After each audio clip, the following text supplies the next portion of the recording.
నమస్తే, welcome to social post. నేను మీ మాధురి. శనివారం రాత్రి చెర్లపల్లి గట్కేసర్ మధ్య రైల్వే స్టేషన్లో పొద్దున్న 2:30 సమయంలో తల్లి పిల్లలతో కలిపి ఆత్మహత్య. దీని వెనకాతలు ఏం జరిగి ఉంటుంది? ఇవాళ దాసరి విజ్ఞాన్ అడిగి తెలుసుకుందాం. హలో విజ్ఞాన్. నమస్తే. ఇలాంటి ఘటనలు చూస్తూ ఉంటే ఎట్టుపోతున్నారు సమాజం. వాళ్ళకి చూస్తే కనీసం ఫినాన్షియల్ బర్డెన్స్ లేవు. ఇద్దరు జాబ్స్ చేసుకుంటున్నారు, వైఫ్ అండ్ హస్బెండ్ దగ్గర హైదరాబాద్కి కొంచెం దూరంలో కోదాడ సంథింగ్ ఆ ఏరియాలో తను వర్క్ చేస్తున్నాడు. తన వర్క్ దీంట్లో తిను సాఫ్ట్వేర్ ఇంజనీర్. పిల్లల్ని ఇక్కడ పెట్టుకొని తను సాకుతా ఉంది. పిల్లలిద్దరూ inter first year second year. మొత్తం ఫ్యామిలీ అంతా ఫైనాన్షియల్ బర్డెన్స్ లేవు, చక్కగా చదువుకుంటున్నారు. ఇంకా పోనీ ఇంకేమైనా ప్రాబ్లమ్స్ ఉన్నాయా అంటే ఎలాంటి ప్రాబ్లమ్స్ లేవు. ఇలాంటి వాళ్ళంతా కూడా ఎందుకు సూసైడే ఒక లాస్ట్ ఫుల్ స్టాప్ అని చెప్పి ఎందుకు అనుకుంటున్నారు? ఇప్పుడు ఇక్కడ జరిగిన స్టోరీని చూసుకుంటే విజయశాంతి రెడ్డి 40s ఉంది. ఈవిడ ఒక సాఫ్ట్వేర్ కంపెనీలో టీమ్ లీడర్. ఫ్లోర్ అంతా తను మేనేజ్ చేయాలి. ఇది ఇంకా సింపుల్ చెప్పాలంటే ఆడవాళ్ళు మాటలకి అర్థాలు వెళ్ళే సినిమాలో త్రిష టైప్ అనుకోండి. అందరినీ మేనేజ్ చేయాలి. అండ్ పని చాలా చురుగ్గా చేస్తుంది. ఎప్పుడు అంటే లైక్ యూనో ఏదో వర్క్ని పెండింగ్ పెట్టడమో లేకపోతే ఇంకేదన్నా ప్రెషర్ ఉండడమో ఏమీ లేదు. ఎవరు వచ్చినా మేడం ఇది అంటే ఇమీడియట్గా అసైన్ చేసి ఇచ్చేస్తుంది. ఆఫీస్లో ఉన్నంత వరకు ఆఫీస్ వర్క్, తర్వాత వాళ్ళ పర్సనల్ వర్క్. పిల్లలు ఇంటర్మీడియట్ పిల్లల్ని ఏం చేస్తాం, చక్కగా బాగా చదవాలని హాస్టల్లో వేస్తాం. అమ్మాయిని లేడీస్ హాస్టల్లో వేసింది పటాన్చెరు, అబ్బాయిని వచ్చేసి జెంట్స్ హాస్టల్లో వేసింది ఇటువైపు గట్కేసర్. వాళ్ళు కూడా intermediate first year second year బాగానే చదువుకుంటున్నారు. ఇకపోతే హస్బెండ్, తనకి 4 years బ్యాక్ దుబాయ్లో జాబ్ వచ్చింది. సో అక్కడ ఉంటూ అప్పుడప్పుడు వస్తా వెళ్తా నీట్గానే ఉన్నారు వీళ్ళు కూడా. అంటే మూడో విషయం ఆలోచించడానికి వీళ్ళకంత టైం కూడా లేదు చెప్పాలి అంటే. పొద్దంతా ఈవిడ పని చేస్తుందా, లాంగ్ జర్నీలు కదా. వీళ్ళ రాఘవేంద్ర నగర్లో వీళ్ళ అమ్మ పుష్పలతతో కలిసి ఉంటుంది యాక్చువల్గా, మమ్మీ తోడు. వచ్చిన తర్వాత వీళ్ళు మాట్లాడుకుని కూడా అంత టైం ఉండదు. ఏదైనా ఉందా, తిన్నామా, హాయిగా పడుకున్నామా, దట్స్ ఆల్. అంటే కనీసం వంట ప్రెషర్ కూడా లేదు, మమ్మీ ఉంది కాబట్టి. ఆఫీస్ నుంచి రావడం మనకు తెలుసు హైదరాబాద్ లాంగ్ జర్నీలు ఎలా ఉంటాయి, వచ్చేసరికి చాలా లేట్ అవుతుంది. ఇక హడావిడి మళ్ళీ నెక్స్ట్ డేకి ప్రిపేర్ అవుతా హ్యాపీగా తిని పడుకోవడమే. ఏదైనా కొంచెం టైం దొరికితే పాప ఎలా ఉంది, బాబు ఎలా ఉన్నాడు, మా ఆయన ఎలా ఉన్నాడు, ఒక 2-3 phone calls ఇనఫ్. ఇక అతనికంటావా తనకు కూడా పెద్దగా ఏమి ఇది లేదు. పిల్లలిద్దరినీ హాస్టల్ వేసాను, వాళ్ళ ఆవిడ చక్కగా వాళ్ళ అమ్మతో ఉంటుంది, ఏ టెన్షన్ లేదు, సంపాదించి పంపిస్తున్నాడు. ఇప్పుడు పిల్లలు, డాడీ ఎక్కడో ఉంటాడు, ఎప్పుడన్నా ఫోన్ చేయొచ్చు, మమ్మీ ఇక్కడే ఉంటుంది, వీకెండ్లో ఎప్పుడన్నా ఆఫ్లు ఉంటే వెళ్ళి కలవచ్చు, లేదా ఆవిడ కూడా వస్తుంది. సాటర్డే సండే హాలిడేస్ ఉంటాయి కాబట్టి ఓ రోజు బాబుని ఓ రోజు పాపతో స్పెండ్ చేసినా సరే ఆవిడ గడిచిపోతుంది. ఇప్పుడు ఎక్కడ అండ్ ఈ ఫంక్షనింగ్ అంతా చేయడానికి వీళ్ళకి ఫైనాన్షియల్ బర్డెన్స్ కూడా లేవు.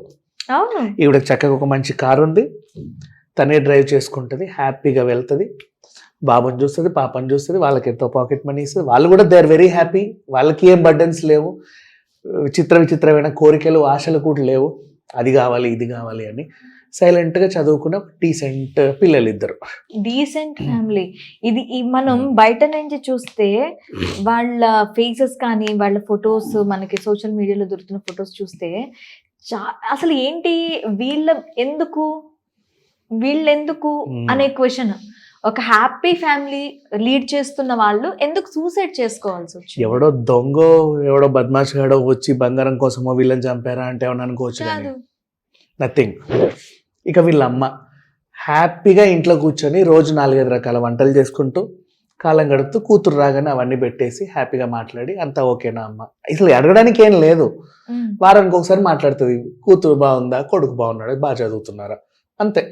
హస్బెండ్ ఫోన్ చేసినప్పుడు నాన్న ఇంకా రాలేదు, లేదా ఇదిగో వచ్చింది, ఏమీ ఉండవు. సింపుల్గా టీవీ చూడటము, ఇది చేసుకోవడం. అంటే ఫైనాన్షియల్ కూడా ఏం లేదు, ఏమైనా కావాలంటే అడిగితే అన్నీ వచ్చేస్తాయి ఇంటికి. అయితే హోమ్ డెలివరీ ఆర్ నువ్వు బయట నుంచి తెచ్చుకున్నా. ఇప్పుడు ఇంత మంచి లైఫ్ని లీడ్ చేస్తున్న ఒక అబోవ్ మిడిల్ క్లాస్ ఫ్యామిలీ అనుకుందాం. మరి మిడిల్ క్లాస్ అని కూడా కాదు, అబోవ్ మిడిల్ క్లాస్, అంత రిచ్ కూడా కాదు. ఇట్స్ ఓకే, ఎలాంటి అటు ఇటు చూసుకోకుండా ఇప్పుడు వీళ్ళకి సడన్గా ఏమైంది అంటే ఒకరోజు ఇప్పుడు జరిగిన సిట్యువేషన్, విజయశాంతి రెడ్డి వెళ్ళి పిల్లలిద్దరికి ఫోన్ చేసింది, ఇద్దరిని పికప్ చేసుకుంది. కారులో వాళ్ళు ఏం మాట్లాడుకున్నారో తెలీదు మరి అంత సెంటిమెంట్గా. రైల్వే స్టేషన్ దగ్గరికి వెళ్ళారు, పార్కింగ్ పెట్టారు, కారు కూడా పార్కింగ్ చేసి వాడు పార్కింగ్ స్లిప్ ఇస్తే తీసుకొని అలా అలా అలా ట్రైన్ ఎప్పుడు వస్తుందా అని చూసుకొని వెళ్ళి ముగ్గురు చనిపోయారు.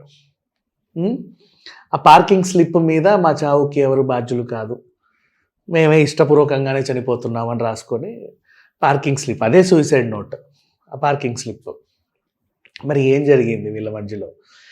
ఇప్పుడు దీన్ని తవ్వడానికి బాగా ట్రై చేస్తారు. హస్బెండ్ సురేందర్ రెడ్డిని పిలిచారు, ఆయన వచ్చాడు. అదేం లేదండి, ఓకే పోనీ నువ్వేమన్నా టార్చర్ చేస్తున్నావా రోజు ఫోన్లు చేసి ఇవ్వండి, నో. పోనీ వాళ్ళ అమ్మ ఏమన్నా కాచుకు తింటున్నావా నీ కూతుర్ని, నో. ఆఫీస్లో ఏమన్నా ప్రెషర్ పెడుతున్నారా మీరు ఈవిడ్ని, నో. మా మేడం చాలా మంచిదండి, నిన్ననే క్లాస్ తీసుకుంది, మొన్న అది చేసింది, ఇది చేసింది, ఈ వర్క్ కూడా అసైన్ చేసేసింది, everything was completed, no pending work. Next, పిల్లలు ఏమన్నా బాధలో ఉన్నారా? ఆ ఆడపిల్ల ఏమైనా ఎవరితోన్నా ప్రేమలో ఉందా? ఇట్లాంటివి ఏమన్నా ఉన్నాయా? నథింగ్. లేడీస్ హాస్టల్ చాలా నీట్గా క్యూట్గా చదువుకుంటుంది అమ్మాయి. చుట్టాల నుంచి ఏమన్నా ప్రెషర్ ఉందా? అప్పుల బాధలు ఉన్నాయా? లోన్ యాప్ల వేధింపులు ఉన్నాయా? ఏమీ లేవు. ఈఎంఐలు ఉన్నాయా? కూడా లేవుమా, ఏమీ లేవు. నచ్చిన ఫుడ్ తింటున్నారు, తల్లే కదా వండి పెడుతుంది. పిల్లలు కూడా మంచి హాస్టల్లో వేశారు, వాళ్ళకి కావాల్సినవన్నీ సదుపాయాలు ఇచ్చాం. హస్బెండ్ కూడా బాగానే ఉంటున్నాడు, ఎప్పుడో వస్తాడు. ఇప్పుడు ఏమైంది ఈ కంప్లీట్ సినారియో చూస్తే, సైకలాజికల్గా వీళ్ళు చాలా ఆలోచిస్తుంటే కొన్ని పాయింట్స్ ముఖ్యంగా కనబడుతున్నాయి. ఫస్ట్ మనకు వచ్చేసి ఏంటంటే సైలెంట్ క్రైసిస్. ఇదేంటంటే మనం చూస్తుంటే బాగానే ఉన్నాం, ఏమికేమిటి బాగానే ఉన్నది కదా, లోపల ఏదో ఉంటుంది. అది ఎక్కడి నుంచి పుట్టింది, ఎందుకు వచ్చిందో తెలియదు. ఎవరికి చెప్పుకోరు, తల్లికి చెప్పుకోరు, పిల్లలకి చెప్పుకోరు, మొగుడికి చెప్పుకోరు, ఫ్రెండ్స్కి చెప్పుకోరు. అలానే వాళ్ళల్లో వాళ్ళు దాన్ని మర్చిపోరు. తింటున్నా ఏదో గుర్తొస్తుంది, డ్రైవింగ్ చేసుకుంటే ఏదో గుర్తొస్తుంది, లేకపోతే ఎక్కడ సిగ్నల్ దగ్గర ఉన్నప్పుడు ఏదో గుర్తొస్తుంది, వెనకాల హారన్స్ ఇస్తూ ఉంటారు, సారీ అండి అని వెళ్ళిపోతారు. ఆఫీస్లో కూడా అన్ని వర్క్స్ పర్ఫెక్ట్గా చేసినా ఒంటరిగా కూర్చున్నప్పుడు ఏదో అసలు ఏంటిది అంటే ఏంటది, ఏమీ లేదు అక్కడ. ఉమెన్కి మిడిల్ ఏజ్ క్రైసిస్, 40 పైబడిన ఉమెన్స్కి అందరికి మిడిల్ ఏజ్ క్రైసిస్ అని వస్తాయి. They are facing many problems with menopause. ఇప్పుడు అదేంటి అంటే ఇంతకు ముందు 50 yearsలో అట్లా చూసేవాళ్ళు, ఇప్పుడు ఏంటంటే 40-45 yearsకి. అది ఏంటి అంటే ఆ టైంలో మోనోపాజ్ సిమ్టమ్స్ ఎలా ఉంటాయంటే డీప్ డిప్రెషన్. అది అందరికి చూడటానికి ఎట్లా ఉంటుంది అంటే దే ఆర్ ఓకే అనుకోకుండా వాళ్ళకే తెలియని ఒక ప్రెషర్ బిల్డ్ అవ్వడం, అనుకోకుండా వాళ్ళకే తెలియకుండా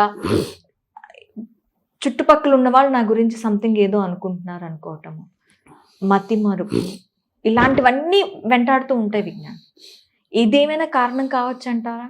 ఇప్పుడు లేడీస్కే ఒక ప్రాబ్లం ఉంటుంది. ఇదేంటంటే నువ్వు ఎంత బాగా వర్క్ చేసినా, నువ్వు ఎంత పెద్ద బిజినెస్ మ్యాన్ అయినా, ఎంత పెద్ద పారిశ్రామికవేత్తవైనా, ప్రెసిడెంట్ అయినా, మహారాణివైనా, అవునా, ఆ 2 రోజుల్లో 3 రోజుల్లో తెలియని ఒక చిన్న ఇది ఉంటుంది, డిస్కంఫర్ట్ ఉంటుంది. ప్రతిరోజు పని చేయగలవు. నువ్వు ఏ రోజైతే నీకు ఒక టీం వర్క్ అసైన్ చేసావో ఆ రోజే నీకు ఆ ప్రాబ్లం వస్తుంది. నెక్స్ట్, ఏ రోజైతే నీకు ఇంపార్టెంట్ ఇంటర్వ్యూ ఉంటుందో ఆ రోజే ఆ ప్రాబ్లం వస్తుంది.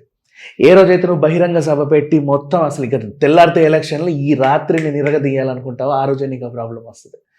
అన్ని రోజులు ఉన్న ఆ యాక్టివ్నెస్ ఆ 2-3 రోజుల్లో ఉండదు. దానివల్ల వీళ్ళు అరే ఏంటిది, నేను సరిగ్గా చేయలేదా, సరిగ్గా డెలివర్ చేయలేకపోయినా, సరిగ్గా మాట్లాడలేకపోయినా, సరిగ్గా రాయలేకపోయినా, సరిగ్గా ఎక్స్ప్లెయిన్ చేయలేకపోయినా, సరిగ్గా కలిసి మాట్లాడలేకపోయినా, సరిగ్గా కన్విన్స్ చేయలేకపోయినా, ఏంటిది వాళ్ళు ఏమని అనుకున్నారేమో. రోజు నేను ఇట్లా కాదు, యాక్చువల్గా నేను చాలా యాక్టివ్గా ఉంటా, కానీ ఈ రోజే నాకేదో అయ్యింది, దాన్ని చూసి మరి వాళ్ళు ఏమని అనుకున్నారేమో. ఏమో, ఎవరికి ప్రాబ్లం లేదు యాక్చువల్గా చెప్పాలంటే, వాళ్ళ ఫీల్ అవుతూ ఉంటారు. ఇలాంటిది కొంతమందిలో ఉంటుంది. ఇక ఈవిడ విషయంలో అంటావా, బాగా చురుగ్గా పనిచేసే వాళ్ళు ఉన్నారు, హై ఫంక్షనింగ్ డిప్రెషన్. వర్క్స్ అన్ని నీట్గా అసైన్ చేస్తావు, అంతెందుకు, నువ్వు వచ్చావా, నీట్గా కార్ని పార్కింగ్ చేసావు, పద్ధతిగా పార్కింగ్ స్లిప్ తీసుకున్నావు, ప్లాట్ఫామ్ టికెట్ కొంటే కొన్నావు. అక్కడ ఇప్పుడు ఎవరైనా చనిపోవాలి అన్న మైండ్ పని చేయదు. ఆలోచన ఎక్కడో ఉంటది. వాళ్ళ మెంటల్ స్టేటస్ ఒక దీనిగా ఉండదు. చక్కగా అన్ని ప్రాపర్ గా చేసాం, ఎవ్రీథింగ్. అసలు అంటే ఏదో తీర్థయాత్రలకు వెళ్తూ అని ప్లాన్ చేసుకున్నట్టుగా నీట్గా అమ్మాయిని పికప్ చేసుకున్నావు, అబ్బాయిని పికప్ చేసుకున్నావు, నీ ప్రాబ్లమ్ని వాళ్ళకి డెలివరీ చేసావు, వాళ్ళని కన్విన్స్ చేసావు. చూడు ఇక్కడ నేను నువ్వు కన్విన్స్ చేయలేదు, తనను కన్విన్స్ చేసుకోవాలి. పిల్లల్ని కన్విన్స్ చేసావు, వాళ్ళలో కూడా నీ మైండ్ సెట్ని జస్ట్ క్షణాల్లో నింపగలిగావు. అందుకే హై ఫంక్షనింగ్ డిప్రెషన్ అన్న. వీళ్ళు ఎలా చక్కగా టీమ్ లీడ్ చేస్తుంది, వాళ్ళందరి ప్రాబ్లమ్స్ క్షణాల్లో సాల్వ్ చేస్తుంది. అంటే నీ కేపబిలిటీ ఉంది, అవునా? అసలు ఏ థాట్ లేని ఇంటర్ తర్వాత నేను డాక్టర్ అవ్వాలా, ఇంజనీర్ అవ్వాలా, మహారాణి అవ్వాలా, ఇంకేదైనా అవ్వాలా అనే వాళ్ళని క్షణాల్లో వితిన్ మినిట్స్ ఒక చిన్న జర్నీలో మైండ్ మార్చేసావు. సో నువ్వు ఇన్ఫ్లుయెన్స్ చేయగలిగే కెపాసిటీ ఉంది, కానీ నిన్ను నువ్వు చేసుకోలేకపోయావు. ఇక్కడ మెయిన్ ప్రాబ్లం ఇదే. ఎంత 10 మందికి చెప్పగలిగే వాళ్ళకి వాళ్ళు సర్ది చెప్పుకోలేకపోతున్నారు, వాళ్ళని వాళ్ళు మోటివేట్ చేసుకోలేకపోతున్నారు. పోనీ ఎవరికన్నా చెప్తావా అంటే వీళ్ళకి ఏంటంటే మళ్ళీ దీంట్లో కొన్ని ఇది ఉంటాయి, నాకేదన్నా ఉందనుకుంటారేమో. పోనీ సైకలాజికల్గా ఏమన్నా కలవాలంటే నాకు పిచ్చా, నేను పిచ్చిదన్నాను. ఇదే మెయిన్ ప్రాబ్లం. అంటే సైకియాట్రిస్ట్ ని కలిసినట్టు నీకు పిచ్చి. అది ఏంటి అంటే సమాజంలో ఒక ముద్ర పడిపోయింది. ఏంటి అంటే ఒక సైకాలజిస్ట్ ని కానీ ఒక సైకియాట్రిస్ట్ ని కానీ కలవాలి అంటే వాళ్ళకి పిచ్చి. వాళ్ళు పిచ్చి అని కాదు, వాళ్ళకి వాళ్ళు వెళ్ళినా కూడా చుట్టుపక్కల దీనికి పిచ్చి ఉంది, వీడికి పిచ్చి ఉంది అని ఒక ముద్ర వేసేస్తారు. అండ్ ఇట్లాంటి ప్రాబ్లమ్స్ ఉన్న వాళ్ళు కూడా కొంతమంది సమ్ టైమ్స్ కొన్ని వ్యసనాలకు అలవాటు పడతారు, వాళ్ళల్లో వాళ్ళు తేరుకోవడానికి. ఈవిడకి ఆ ప్రాబ్లం కూడా లేదమ్మా. కనీసము ఆ డ్రింక్ జోలికో, స్మోక్ జోలికో, ఇంకేదైనా జోలికో అసలు పొడుచుకునేవి, పీల్చుకునేవి, ఎక్కడికి వెళ్ళి అంటే ఈ కైండ్ ఆఫ్ డిప్రెషన్ ఉన్న వాళ్ళు, అంటే సైలెంట్ క్రైసిస్ ఉన్న వాళ్ళు. ఇంకొక వర్షన్ కూడా ఉంటారు తెలుసా, హ్యాబిటేట్స్ చేసుకుంటారు, సోషల్ యాక్టివిటీస్ లో పాల్గొనటం, లేదు అంటే తమను తాము ఇచ్చేసుకోవటం కోసం పెయింటింగ్స్ వేసుకోవటం, లేదు అంటే ఒక పాటరీ క్లాసెస్కి వెళ్ళటం, లేదు అంటే ఇంకా సెవరల్ వాటికి మనం ఇచ్చేస్తూ ఉంటారు. కానీ ఇక్కడ ఏంటి అంటే ఆమెకి ఈ దారులు ఏమీ కనిపించలేదా, అంతలా కృంగ తీసిన అంశం ఏంటి? అది క్వశ్చన్. మళ్ళీ మనం హై ఫంక్షన్ డిప్రెషన్ దగ్గరికి వస్తే అది యాక్చువల్గా ఒక డిసీజ్, అది అలవాటు కాదు డిసీజ్. దాని పేరు మెడికల్ టర్మ్ లో డిస్థీమియా అని ఉంటుంది. అదొక disease, persistent depressive disorder, PDD అంటారు యాక్చువల్గా చెప్పాలంటే. అది కూడా ఒక ప్రాబ్లమే. ఆ ప్రాబ్లం అంటే నీకు మెడికల్ టర్మ్స్ లో ఒక ప్రాబ్లం ఐడెంటిఫై అయింది నీ మైండ్ లో, దానికి కూడా సొల్యూషన్ ఉంటుంది. అందుకు నువ్వు సైకియాట్రిస్ట్ ని కలవాలి. మీ మైండ్ లో ఏదో డెవలప్ అయిందండి, దీనివల్ల మీ థాట్స్ ప్రాసెస్ మారొచ్చు, లేకపోతే ఇంకేదైనా అవ్వచ్చు, ఫ్యూచర్ లో ఇంకా పెద్దగా ఉండొచ్చు. దీనికి ఈ మందులు వాడారనుకోండి, స్లోగా మీరు సెట్ అవుతారు. ఇలా కూడా ఉంటుంది. ఒకరితో మాట్లాడితే కదా నీలో ఉన్నది ఏంటో తెలిసేది.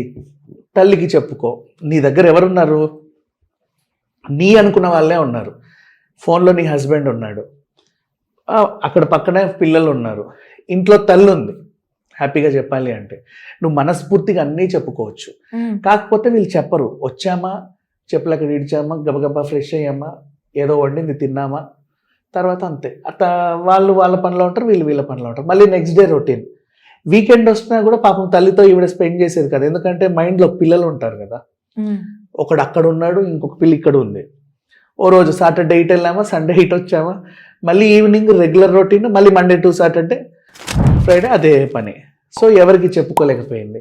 వీళ్ళని కలుస్తుంది, వీళ్ళని మోటివేట్ చేసి బాగా చదువుకోండి అమ్మా, ర్యాంకులు రావాలి, అది రావాలి, ఇది రావాలి అంటే నీ మైండ్లో ఏముంది, పిల్లలు రేపటి రోజు ప్రయోజకులు అవ్వాలి అని ఉంది. కానీ నువ్వేం చేసావు, వాళ్ళని మోటివేట్ చేసి చంపేశావు. దీనికి మళ్ళీ మెడికల్ టర్మ్లో ఇంకో ప్రాబ్లం ఉంది. ఇది ఆల్ట్రూయిస్టిక్ సూసైడ్ అంటారు. అంటే ఒక కన్సర్న్తో జరిగే సూసైడ్. నేను ఎలాగో చనిపోవాలనుకున్నా, నేను లేకపోతే వీళ్ళు ఉండలేరేమో, రేపు ఏమైపోతారో, నేను అంటే డిప్రెషన్లో వీళ్ళు అలా ఉంటారు. వీళ్ళు మనుషులనే కాదమ్మా, కుక్కల్ని కూడా చంపేస్తారు. ఇప్పుడు నీ డిపెండెంట్ 2 కుక్కలు ఉన్నాయి, ఒక కుక్క ఉంది, నువ్వు లేకుండా అది ఉండలేదు, నేను చనిపోవాలి, దాన్ని కుక్కను రేసి వీళ్ళు చనిపోయిన వాళ్ళని కూడా చూసాం చాలా కేసెస్ తెలుసు. Either animal or person or పిల్లలు or husband or mother or someone, but they are not depended on you. అంటే ఫైనాన్షియల్గా నీకు ఏమైనా డిపెండెన్స్ ఉందేమో, కానీ వాళ్ళకు కూడా కొంచెం సొంత ఆలోచనలు, సొంత ప్రపంచం, నేనేదో అవ్వాలి, నేనేదో చెయ్యాలి అన్న ఇది ఉంటుంది, వాళ్ళకు ఫ్రీడమ్ ఉంటుంది. కానీ ఆ ఫైనాన్షియల్ బర్డెన్నే మైండ్లో పెట్టుకొని నేను లేకపోతే రేపు రోజు వీళ్ళు ఎలా, తండ్రి అక్కడ ఉంటాడు, పాప మా మమ్మీకి ఏమీ తెలియదు, కూతురు ఏమన్నా అయిద్దేమో, కొడుకు ఏమన్నా అయిపోతాడేమో, నేను లేకుండా, నువ్వు లేకుండా ఉన్నారు కదా మా హాస్టల్స్లో, నువ్వు లేకుండా ఉన్నారుగా, మీ ఇంట్లోనే లేదుగా రోజు మమ్మీ నువ్వు లేదు నేను పడుకోను, నీ మీద చేసుకుంటే కానీ నాకు నిద్ర రాదు, నువ్వు ముద్ద పెడితే తప్ప నాకు దిగదు, nothing like that, they are independent. కానీ తనెందుకు అలా ఆలోచించింది? నువ్వు వాళ్ళు మోటివేట్ చేసే స్టేటస్లో ఉన్నావు, నువ్వు నీకు ఆ కేపబిలిటీ కూడా ఉంది, పిల్లలు కూడా నీకు దూరంగానే హ్యాపీగా ఉంటున్నారు. హ్యాపీగా ఇన్ సెన్స్ ఏదో నీకు దూరంగా ఉంటే హ్యాపీ అని కాదు, నువ్వే వాళ్ళని వేసావు హాస్టల్లో చదువుకోండి అని, చదువుకుంటున్నారు. వీక్లీ వన్స్ నువ్వు వస్తావని తెలుసు, అంతే. అక్కడ కూడా మళ్ళీ ప్రాబ్లం, నెక్స్ట్ వీక్ నేను రాకపోతే, నేను చనిపోయానని తెలిస్తే చిన్నది ఏమైపోద్దో, చిన్నోడు ఏమైపోతాడో, వాడేమన్నా చేసుకుంటాడేమో, వాడు చేసుకునేంతవరకు నేను ఎందుకు వెయిట్ చేయాలి, నేనే ఏదో ఒకటి చేసేస్తా. ఇది కదా ప్రాబ్లం. వీళ్ళకి ఎవరు ట్రైనింగ్ ఇవ్వాలి? ఇవన్నీ కూడా మెడికల్ టర్మ్స్లో వీటికంటూ కొన్ని సొల్యూషన్స్ ఉన్నాయి. ఎవరితోనో మాట్లాడుకో, ఏమైనా చేసుకో. ఈ మధ్యకాలంలో నీకు తెలుసా, మనకి ముంబై, బెంగళూరులో ఉండేది హైదరాబాద్ కూడా వచ్చింది. కొంతమంది ఇది కూడా ఒక జాబ్ అయిపోయింది. నువ్వు ఫోన్ చేసి నీ ప్రాబ్లమ్స్ అని చెప్తే వింటారు నింపాదిగా. అవును, వాళ్ళు ఎంతో ఛార్జ్ చేస్తారు, ఒక 500-1000 ఫోన్పే చేస్తావు. ఏం లేదు తెలుసా, నిన్న పొద్దున్న నుంచి అటు వెళ్తే అక్కడ ట్రాఫిక్ జామ్ అయింది, అప్పుడు మైండ్ ఇట్లా అయిపోయింది, తర్వాత కొబ్బరి బొండం వాడు నన్ను తిట్టాడు, ఇట్లా అయింది, అదైంది, ఏదేదేదో అయింది, ఆఫీస్కి వస్తే బాస్ తిట్టాడు, తర్వాత నా కొడుక్కి నాకు పడలేదు, ఇవన్నీ చెప్పుకుంటే ఓకే ఓకే అని వింటారు, వినేవాళ్ళు ఉంటారు. అంటే ప్రాబ్లం వాళ్ళు కూడా కాదు, కన్సర్న్ కూడా ఉంటుంది వాళ్ళకి, కన్సర్న్ కూడా చూపిస్తారు, ప్రాబ్లం సొల్యూషన్ కూడా మనకి దారి చూపిస్తారు. ఓకే, వాళ్ళు డీప్ డిప్రెషన్ లో ఉన్నారు. నీ మైండ్కి ఏంటంటే వాళ్ళందరూ బయట వాళ్ళు, వాళ్ళకి నేను ఎందుకు చెప్పుకోవాలి? నాకు ప్రాబ్లం వస్తే నా హస్బెండ్తో రావాలి, నేను ఆయనతో చూసుకుంటా. నా ప్రాబ్లం వస్తే నా తల్లితో రావాలి, నేను ఆమెతో తేల్చుకుంటా. తేల్చుకునే ఇది నాకు ఉంది, క్యాపబిలిటీ నాకు ఉంది. ప్రాబ్లం వస్తే పిల్లలతో రావాలి, వాళ్ళతో నేను తేల్చుకుంటా, వాళ్ళని మోటివేట్ చేస్తాను. మేము సెట్ చేసుకుంటాం. నేను ఇంకెవరికో ఎందుకు చెప్పుకోవాలి? నా లైఫ్లో రావడానికి వాళ్ళెవరు?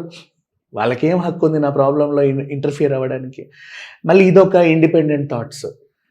దీన్ని ఎవరు మారుస్తారు? చూడు, ఏం జరగల, సింపుల్గా సీసీటీవీ ఫుటేజ్లో చూస్తే ఒక తల్లి వచ్చింది, 2 పిల్లల్ని తీసుకెళ్ళి చంపేసింది. ఇంటర్మీడియట్కి వచ్చిన పిల్లలు తల్లి చెప్పగానే వాళ్ళు కూడా కన్విన్స్ అయిపోయారు, అంటే అంతలా కన్విన్స్ చేసింది. నాకు చనిపోవాలని ఉంది, నేను లేకపోతే మీరు ఎలా ఉంటారో ఏంటో, మనందరం కలిసి చచ్చిపోదాం అంటే, ఓకే అమ్మ అందరం కలిసి చచ్చిపోదాం. ఏరా చచ్చిపోదామా? చచ్చిపోదామా. అంటే నాకు ఇక్కడ పిల్లల్లో కూడా ఈ డిసీజ్ అనేది వెళ్ళింది, వాళ్ళు కూడా ఒంటరిగా ఉంటున్నారు. నీ బ్లడ్డే కదా, నీ జీన్సే కదా, వస్తాయి. ఇంకొకటి తెలుసా విజ్ఞ, మనకి తెలివితేటలు అనేవి తల దగ్గర నుంచి వస్తాయంట. బాడీ బోన్ స్ట్రెంగ్త్, మన బాడీ సంబంధించినది తంట దగ్గర నుంచి వస్తాయంట. పిల్లలు తెలివితేటలుగా ఉన్నారు అంటే పిల్లలు తల్లి నుంచి వచ్చిన తెలివితేటలు అంట. మరి సైంటిఫిక్ గా ఇదేంది, తల్లి మోటివేట్ చేయగలిగే కెపాసిటీ ఉంది. ఈమె తెలివే వాళ్ళకి వచ్చింది. అసలు అలా ఎలా కన్విన్స్ చేసిందో తెలియదు. పాప మా పిల్లలకి ఎవరన్నా డిఫరెంట్ కైండ్ ఆఫ్ ఫ్రెండ్స్ ఉండి వేరే అలవాట్లు ఉన్న వాళ్ళు కన్విన్స్ అయ్యే వాళ్ళు కాదేమో. అవును, చెప్పాలి అంటే ఈ మధ్యకాలంలో అంటే ఇంట్రోవర్ట్స్ ఉంటారు, అలా కాకుండా 10 మందితో కలిసి మమ్మీకి చెప్పకుండా అబద్ధాలు ఆడే వాళ్ళు ఉంటారు. ఇంట్రోవర్ట్స్ నాట్ ఇలాంటి వాటికి ఇద్దరు. ఇంట్రోవర్ట్స్ ఎవ్రీథింగ్ అబ్జర్వ్ చేస్తారు. అవును, ఎక్స్ట్రోవర్ట్స్ లో అబ్జర్వేషన్ ఉండదు, కానీ ఇంట్రోవర్ట్స్ లో చాలా అబ్జర్వేషన్ ఉంటుంది. బట్ మనం ఎంత డిస్కస్ చేసిన డే ఎండ్కి 3 ప్రాణాలు అయితే తిరిగి రావు. బట్ ఇలాంటిది ఇంకోటి జరగకూడదు అని చెప్పేసి చేసే ప్రయత్నం ఇది. కానీ ఈ వార్త ఎంతమందికి రీచ్ అయింది? ఇట్లాంటి తల్లులు ఎంతమంది ఉన్నారు ప్రపంచంలో? వాళ్ళ మీద డిపెండెంట్గా ఉన్న వాళ్ళని నేను లేకపోతే వీళ్ళు ఉండలేరు అనే థాట్ ఎంతమందికి వచ్చింది? అసలు నేను ఉండకూడదు అన్న థాట్ నీకు ఎందుకు వచ్చింది ఫస్ట్? తర్వాత ఇవన్నీ అసలు నేనే ఉండకూడదని ఎందుకు వచ్చింది? నువ్వేమైనా డిప్రెషన్లో ఉన్నావా? నో. నీకు ఏమన్నా కోరికలు ఉండి తీర్చుకోలేకుండా, నథింగ్. గాజులు కావాలంటే హస్బెండ్ డబ్బులు పంపిస్తాడు, కొనుక్కో. లేదా నీ డబ్బులు కూడా వెళ్ళి కొనుక్కో, నష్టమేం లేదు. You are happy. అమ్మకి ఏమైనా కావాలా కొనిచ్చేసేయి, అంటే ఫైనాన్షియల్గా ఏం ప్రాబ్లం లేదు. ఫ్రెండ్స్ అప్పుడప్పుడు పలకరించే వాళ్ళు ఏమైనా ఉన్నారంటే నువ్వు ఉన్న బిజీ లైఫ్లో నీకు నీ ఫ్రెండ్స్ కూడా ఉండరు యాక్చువల్గా చెప్పాలంటే. పొద్దంతా సాఫ్ట్వేర్ జాబ్, తర్వాత ఈ జర్నీలే మనకి గంటలు 2 గంటలు సరిపోతాయి. ఆ తర్వాత వీకెండ్ రాగానే 2 పిల్లలు, తల్లితోనే టైం స్పెండ్ చేయడానికి ఉంటుంది. ఒకవేళ దుబాయ్ హస్బెండ్ ఇక్కడ ఉన్నా కూడా వాడితో స్పెండ్ చేసే టైం ఉండదు. అట్లాంటిది నీకు ఇంకా వేరే ఫోన్ కాల్స్ ఏమి ఉండవు, ఎందుకంటే నువ్వు 1 గంట టైం దొరికితే మీ ఆయనకు ఫోన్ చేయాలనుకుంటావు. ఇవాళ ఇలా జరిగింది ఇట్లా వచ్చాను, అంత బాగానే ఉంది, వాడు బాగానే చదువుకుంటున్నాడు, పాపకి సెమిస్టర్ ఎగ్జామ్స్ మార్క్స్ వచ్చాయి, పర్లేదు, ఇంతే చెప్పుకోవడానికి ఉంటాయి. మీ గురించి చెప్పండి, ఆయన ఇంత చెప్తాడు, ఈ వారం అంతా మా ఆఫీస్లో ఏం జరిగింది అని. నీకు వేరే ఫ్రెండ్స్తో ఫోన్ మాట్లాడే టైం లేదు, ఇంట్లో తల్లితో మాట్లాడే టైము లేదు. Then how? ఇప్పుడు దీనికి సొల్యూషన్ ఏంటి? ఓవరాల్గా మనం ఏంటి సామాజికంగా మాట్లాడుకున్నాం, ఫస్ట్ మెడికల్ గా ఇక్కడ మాట్లాడుకున్నాం. ఒకటే సొల్యూషన్ నాకు ఏం కనిపిస్తుంది అంటే, మహిళలవని పురుషులవని వాళ్ళు ఒంటరిగా ఫీల్ అవుతున్నారు అంటే ఫస్ట్ మీ ప్రాబ్లమ్స్ ఏమున్నాయో ఒక పేపర్ మీద పెట్టుకోండి, లేదు ఇంకెవరితోనైనా చర్చించండి, ఇది ప్రాబ్లం, నా ఫీలింగ్స్ ఇలా వస్తున్నాయని ఒక చర్చించండి. ఒక సైకాలజిస్ట్ను లేదంటే ఒక సైకియాట్రిస్ట్ను ఒక అపాయింట్మెంట్ తీసుకుని వెళ్ళి కలవండి. కలిస్తే కనీసం మీకు సొల్యూషన్ రాకపోవచ్చు, మీ ప్రాబ్లంకి ఒక ఐడెంటిఫికేషన్ వస్తుంది. అక్కడికి వెళ్ళడానికి కూడా వీళ్ళకి ఒక ఫీలింగ్ అడ్డొస్తుంది. అదే అంటున్నా, ఇలాంటి ఏవైనా ఒంటరిగా ఫీల్ అవుతున్నాం, మేము ఒంటరిగా ఉంటున్నాము అని అనుకున్న వాళ్ళు కనీసం ఒక్క స్టెప్ వేసి చూడండి. సూసైడ్ చేసుకోవడానికి గట్కేసా రైల్వే స్టేషన్ వరకు వెళ్ళావు, ఆ రైల్వే స్టేషన్కి బదులు ఒక సైకాలజిస్ట్ని రాత్రి టైంలో ఒక్కసారి ఒక ఫోన్ కాల్ చేయి. సో దీనికి ఇంకొక చిన్న సొల్యూషన్ ఉంది, మెడికల్ టర్మ్స్ కాకుండా ఇంకోటి కాకుండా జస్ట్ సామాజికంగా. Start loving your body. Yes, అంటే లైక్ అద్దం ముందు ఎక్కువ మేకప్ వేసుకో, అన్ని వాడు, డైలీ రొటీన్ వాడు, ఫేస్ వాష్ నుంచి సీరం వరకు, సన్ స్క్రీన్ వరకు, నైట్ క్రీమ్ వరకు, డే క్రీమ్ వరకు అన్ని వాడు. అదొక టైం స్పెండ్ చేస్తావు. చిన్నగా ఏదన్నా మచ్చో గిచ్చో వచ్చినా దాన్ని ఎలా పోగొట్టాలని మైండ్ డైవర్ట్ అవుతూ ఉంటుంది. Focus on your hair, focus on your fitness, focus on your, అబ్బాయి అయితే జిమ్లకి వెళ్ళండి, ఆడవాళ్ళు అయితే యోగాలకు వెళ్ళండి, వాకింగ్లకు వెళ్ళండి. Start loving your body. నీ బాడీ మీదనే నీ కాన్సన్ట్రేషన్ ఉంటుంది. రోజు వెయిట్ ఎంత పెరిగానో ఎంత తగ్గానో, అమ్మో జుట్టుకి ఏమైందో, స్ప్లిట్ ఎండ్స్ వచ్చాయి, ఇది ఎట్లా పోతుంది, అంతేనా కాదా చెప్పు? అంతే. ఈ వర్క్ లైఫ్ అలవాటు ఉన్న వాళ్ళందరికి ఈ ఎక్స్ట్రా థాట్స్ రావు. అంటే నీకు కొంచెం గ్యాప్ దొరికిన మైండ్ ఏదో ఆలోచిస్తుంది కదా, దాన్ని కూడా ఫుల్ఫిల్ చేసిన వాళ్ళం అయిపోతాం. మంచి స్టోర్స్కి వెళ్ళండి, like you have Nykaa, health and glow, లేదా మన రానా ఫుడ్ స్టోరీస్, అట్లాంటి వాటికి వెళ్ళి మల్టీవిటమిన్లు తీసుకోండి, నచ్చిన డ్రెస్సులు కొనుక్కోండి, షాపింగ్ చేయండి, మ్యాచింగ్ డ్రెస్సులు వేసుకోండి. Nothing like that. నువ్వేమి ఎక్స్ట్రా ఖర్చు పెట్టాలి, నీకోసమే ఖర్చు పెట్టుకుంటున్నావు. Be happy. అది ఫైనాన్షియల్ స్టేటస్ ఉన్న వాళ్ళు. ఫైనాన్షియల్ స్టేటస్ లేని వాళ్ళకి ఇట్లాంటి థాట్ వచ్చినా సరే నష్టమేం లేదు. మీ ఫైనాన్స్ బడ్జెట్ తగ్గట్టుగా స్టార్ట్ లవింగ్ యువర్ బాడీ. అవసరం లేదు అలాంటి వాళ్ళు. ఇప్పుడు ఈమె వర్క్ స్ట్రెస్ లో ఉండేలాగే, ఇప్పుడు మనకి కాదు, మనకి ఇంట్లోని హౌస్ వైఫ్స్ గా ఉంటారు చూడు, వాళ్ళు చూడు పక్క ఇంటి వాళ్ళతో మాట్లాడుకోవటం, ఎరిగింటి పురుగింటి వాళ్ళు, వీళ్ళకి ఎలాంటి థాట్స్ రావు. ఎందుకంటే వాళ్ళ మైండ్ కొంచెం టైం దొరికిందంటే వాళ్ళతో స్పెండ్ చేస్తారు. అయితే when you start loving your body, చావాలన్న కోరిక ఎవరికి రాదు. అవును, అది రాదు. అంటే ఒకవేళ బడ్జెట్ లో లేని వాళ్ళు పక్కింట్లోకి వెళ్ళి గాసిపింగ్, ఆడవాళ్ళు గాసిపింగ్ అనేది ఇలా పనిచేస్తుంది. కాదు, ముఖ్యంగా హౌస్ వైఫ్స్ ఎవరైతే గాసిపింగ్ చేసుకుంటారో వాళ్ళు ఏంటి అంటే indirectly they love them cells. Okay, indirectly they love them cells. ఏంటంటే వాళ్ళ గురించి వీళ్ళ గురించి తెలుసుకోవాలని కోరిక కాదు, నేను అలా కాదు, అవునవును, ఓహో వాళ్ళు అలా చేశారా, అమ్మో నేను అలా చేస్తే ఏమవుతుందో, నా గురించి కూడా అట్లా మాట్లాడుకుంటారేమో, ఇట్లాంటిది ఉంటుంది. ఏంటి అంటే ఇప్పుడు వర్క్ ప్రెషర్, ఒక పక్క ఎలోన్నెస్, ఒంటరితనం, ఈ రెండు ఆమెను సూసైడ్ వైపు నడిపించాయంటాను. Keep changing your wardrobe, keep changing your jewellery, ఏదో ఒకటి. అంటే నలుగురు కంటే నేను ఏదో కొంచెం స్పెషల్గా ఉండాలని నీకు నువ్వు ఎప్పుడైతే ప్రేమించుకుంటావో చచ్చిపోవాలని ఎవరికి అనిపించదు.